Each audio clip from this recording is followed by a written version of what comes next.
The year was 1886, when the wind over Dusthaven Ridge carried secrets sharper than broken glass. The land itself seemed tired of holding its breath, its hills the color of old bones, its sky cracked open with heat. Down that endless dirt road came a woman in a tattered wedding dress, barefoot and trembling, the veil dragging like a ghost she could not bury. Her name was Aina Mae Carter, 27 and nearly weightless with shame. Behind her lay the chapel where she had been promised a life, and behind that, the laughter of a town that had already begun to forget her. She did not cry. The tears had burned out hours ago, leaving only the salt of disappointment on her lips. The ring she'd worn had rolled into the dust, swallowed by the earth like it wanted no part of her story. The man who had left her, Daniel Holt, a banker's son with clean boots and coward's eyes, had ridden off toward prosperity, leaving her a spectacle. The preacher had cleared his throat. The women had whispered. The men had looked away.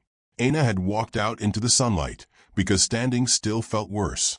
By nightfall, the town lights shrank behind her, and the horizon became a vast, indifferent ocean of dirt. The sound of cicadas was her only company.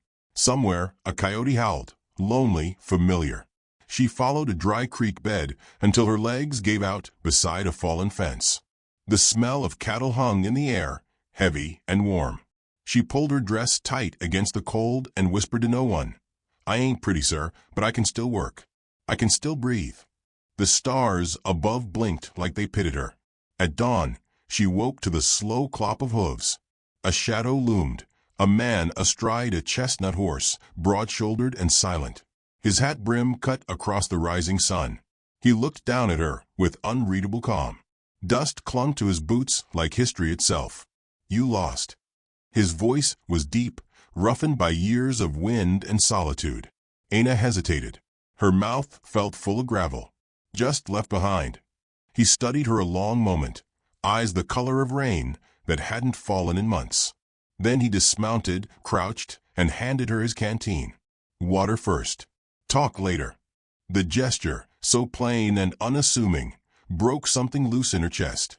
She drank until her throat remembered it was alive. "I'm Wade Calhoun," he said finally. "This here's my land." She looked toward the horizon.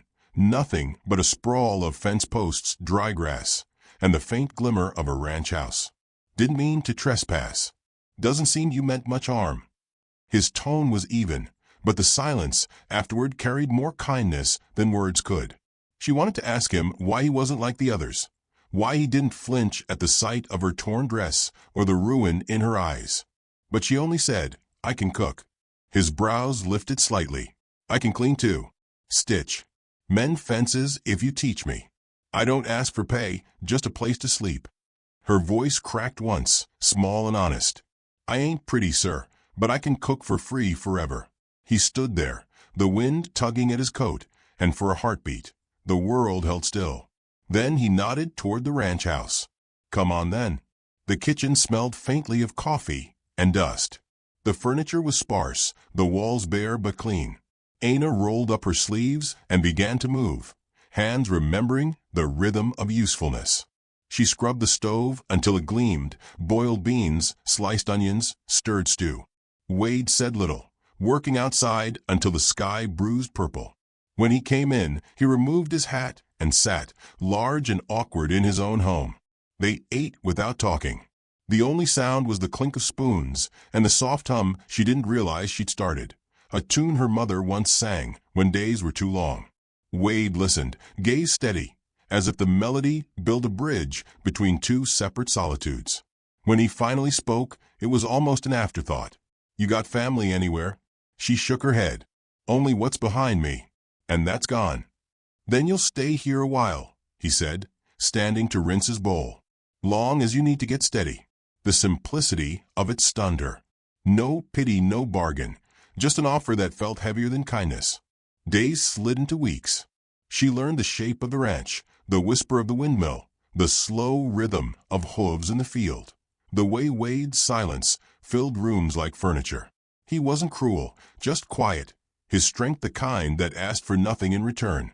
He left notes on the table instead of words. "Feed the horses. Weather's turning. She replied in her own way, keeping the hearth alive, fixing torn shirts, leaving coffee ready before dawn. But Dusthaven Ridge had long memory and little mercy. Word spread fast. Wade Calhoun took in that jilted bride. The saloon laughter traveled on the wind. Women at the mercantile turned their backs when Aina entered. Sheriff Colt Avery stopped by one evening, polite but prying. "Folks are talking, Wade," he said. "You know how tongues wag." "Let 'em," Wade answered. And that was that. Still, Aina felt the sting of every whisper. She walked to town only when necessary, head down, basket clutched tight. The gossip pressed against her like heat. Yet every time she returned, Wade would be there, wordless reassurance in the tilt of his head, the small nod that said you're safe here. One evening, a storm rolled over the plains, sudden and wild. The wind tore through the fences, rattled windows, turned the sky to ink. Aina ran outside to gather the laundry before it blew away, her skirt whipping around her legs. The rain came in sheets, cold and merciless. She stopped in the yard, drenched, watching lightning split the horizon. For the first time in months, she let herself feel every humiliation, every fear, every ounce of loneliness. The rain soaked her until she couldn't tell the difference between sky and tears. When she turned, Wade was standing on the porch, holding a blanket. He didn't say a word. He just walked forward, wrapped it around her shoulders, and stood there beside her as thunder rolled like distant applause. Something shifted in that silence. The next morning, the ranch smelled of wet earth and coffee. Wade was already out fixing fences. Aina watched him from the doorway, broad back bent against the wind, patient and deliberate. There was dignity in the way he worked, in the way he gave everything without needing to be seen. She began humming again, softer this time, as she prepared breakfast. When he came in, he paused, listening. She caught his eye and smiled, a small, startled thing, but real. He didn't smile back, not exactly, but the corners of his eyes softened, and that was enough. That night, she found a note by the fire. Stew was good. Needed salt. She laughed for the first time in a long while, quiet, uncertain, but alive. Days continued like that, modest, rhythmic, safe. Yet beneath the calm, an ache stirred. Aina wondered if safety could ever be enough for someone who once believed in grand vows. Sometimes she caught Wade watching her as if searching for something he'd lost years ago. One evening, she found herself standing by the window, staring at the line where the land met the darkening sky. The light inside flickered across her face, soft as forgiveness. "Maybe I was never meant for beauty," she murmured. "Maybe I was meant to endure."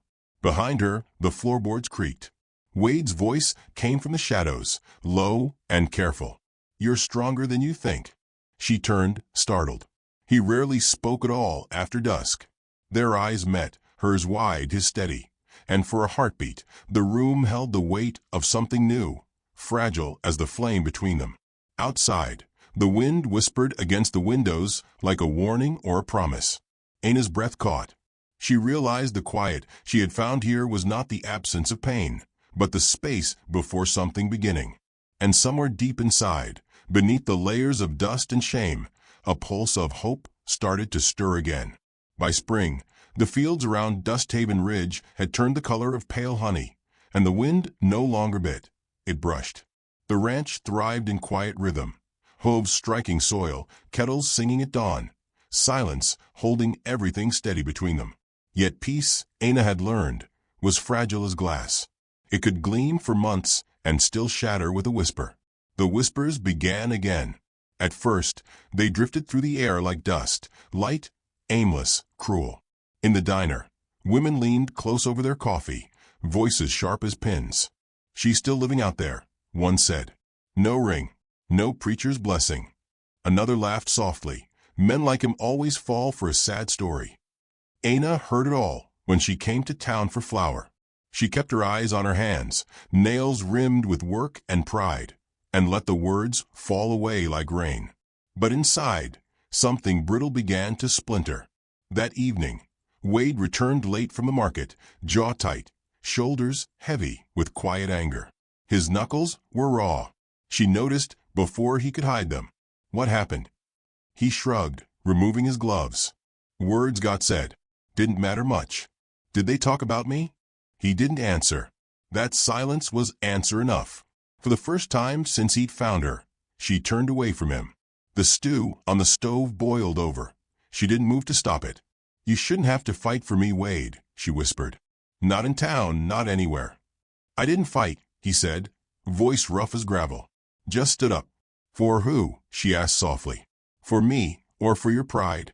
He looked at her then, and she saw the storm that lived behind his calm. "For both," he said, and walked out into the night. The screen door creaked shut. The sound lingered, lonely as a bell. That night she couldn't sleep. The walls seemed too close, the air too still. Shame, an old, familiar ache, wrapped around her ribs. She had come here to be useful, to earn a kind man's shelter. But instead, she'd become his trouble, a burden with a heartbeat. When the first light brushed the windows, she rose, packed her small bag, a few clothes, her mother's cracked locket, and left a note on the table. "Thank you for giving me a name again. I won't let your kindness be your ruin." Then she walked. Past the corral, the well, the barn still warm with dawn. The dirt road stretched before her like a scar that refused to heal. When Wade found the note, he read it once, then again. The coffee went cold in his hands. For a moment he stood still, his mind refusing to understand the emptiness. Then the chair scraped back, and he was gone. The horse thundered beneath him, hooves cutting the morning in half. He rode through the fields, the air sharp with dust and urgency. The wind tore at his hat, but he didn't slow. Her footprints were faint, but they're small, determined marks leading toward the old chapel on the ridge. The same chapel where she'd once been left standing in white. When he saw her, she was sitting on the chapel steps, hair unbound, dress stained by travel. The sun was sinking behind her, turning her into a silhouette carved from sorrow. He dismounted, breath ragged, heart hammering like a drum. "You planning to disappear every time someone talks?" he asked, voice shaking more than he meant it to. She didn't look at him. "You deserve peace, Wade. Not gossip. Not a woman the town calls shameful." "Peace," he repeated, stepping closer. "Don't mean much if it's empty." She laughed, brittle and hollow. "You don't know what it's like to be looked at like you're dirt that talks back." "I do," he said quietly. "Maybe not the same way. But I know what it's like to be alone long enough that even the wind sounds like judgment." She turned then, eyes bright with tears and defiance. "Why are you saying this now?" "Because you're walking away from the only home either of us ever had." Her voice cracked. "You gave me a place to stay, not a home." He took another step until the space between them was heavy with everything unsaid. "Then let me give you that, too." She shook her head. "You don't owe me anything." Wade's hand trembled as he reached into his pocket. From it, he drew a small silver chain, simple, worn at the edges. "This was my mother's," he said. "She wore it till the day she died. Said it kept her safe." He held it out to her, the metal catching the last light of day. "You keep it now." She stared at it, then at him. "I can't take that." "You already did," he said softly, closing her fingers around it. "When you showed up on my land, you gave me back something I didn't know I'd lost." "What's that?" she whispered. "Belonging." The words settled between them like a vow. She tried to speak, but the lump in her throat silenced her. The wind shifted, carrying the faint hum of distant thunder. Wade's eyes softened. "I don't care what they say. Let them talk till they run out of breath. You and me, we'll just keep on living." She looked down at their hands, his rough, hers trembling, and realized the world could break open right here, or it could begin again. Slowly, she nodded. When he leaned in, he didn't kiss her, not yet. His forehead touched hers, a quiet promise, sealed in shared breath. The air around them felt charged, alive, sacred. "I'll stay," she murmured. "But only if you let me earn it." "You already have," he said. They rode back to the ranch under a blue sky, the world washed clean by wind. By the time they reached the gate, the first raindrops began to fall, soft and steady. The land welcomed the storm like an answered prayer. The next day, Aina cooked stew, the same recipe as the night she'd arrived. Wade came in from the fields, soaked but smiling faintly. He hung his coat, washed his hands, and sat down. Neither spoke at first. They didn't need to. The fire filled the silence with its low, contented crackle. In town, the gossip still circled, but slower now, quieter. People had grown used to the sight of them together. Two figures who had weathered scorn and come out standing. Sheriff Colt tipped his hat when he saw them ride in for supplies. Maggie Finch, at the diner, offered pie on the house. "'Bout time Dusthaven saw love done honest," she said with a wink. Aina smiled shyly, fingers brushing the silver chain at her throat. Wade's hand rested briefly at her back, steady, claiming without possessiveness. The world, once so cruel, seemed to soften around them. Weeks later, they stood again before the small chapel. This time there was no crowd, no preacher, only the whispering wind, the smell of sage, and two hearts that had already promised everything worth saying. Wade took her hand, and she took his name. At sunset, the ranch glowed gold. Cattle grazed, the sky stretched wide, and peace, true peace, settled over Dusthaven Ridge. Aina stirred a pot of stew as Wade leaned against the porch rail, eyes half closed in contentment. She turned, catching the light on his face, and felt something inside her loosen at last. She spoke softly, as if telling the wind a secret. "Love don't always come dressed in promises or pretty things. Sometimes it shows up in silence, asks for nothing, and stays anyway." Wade looked up, met her eyes, and smiled, a rare, unguarded thing that made the world seem possible again. And as the day folded into dusk, she thought of all the names the town had given her: poor bride, shameful woman, stray.